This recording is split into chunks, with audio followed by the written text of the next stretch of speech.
And, student loans, a lot of people think right now, because they don't have a payment on their student loans, that we as a lender don't calculate that in so they're qualifying. Well, Yeah.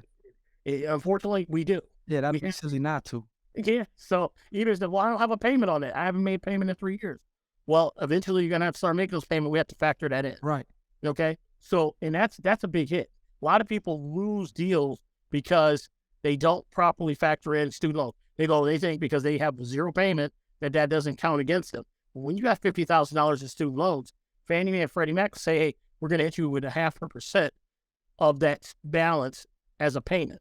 Well, if you got $100,000 in student loans, which some people do, you're getting hit with a decent amount. I mean, that's a $500 or so payment on a monthly basis that you didn't factor in. Right.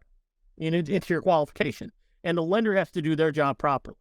Okay. And a lot of times, I'm not saying any names, but I've worked for a lot of companies and people just miss it, or people just don't think about it, or they'll think that the underwriter's not going to catch it.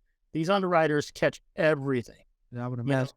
I would And if imagine. if they don't catch it, the investor, who is, Fannie, Freddie, Jenny Mae, they're going to catch it. And then we got a problem, So then again, we talked about interest rates earlier.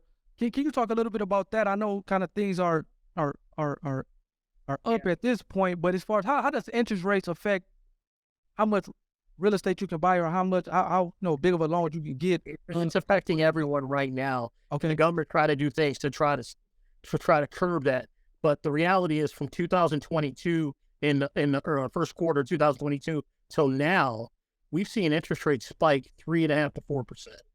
Okay, that means a person that was getting $100,000 loan Yep. at 3.5% or whatever, and now getting it at 7%, is paying about $300 more a month. Okay, and some people can't handle that. Now you talk about a $200,000 home or $300,000 home, and now you're talking about $600, $700, $800 more a month. That's tens of thousands of dollars a year, and it's making it's really curbing what people can afford, especially if you're first-time home buyer, especially if you're a one-income family, especially if you've got a lot of debt, student loans, things like that. It's affecting the affordability of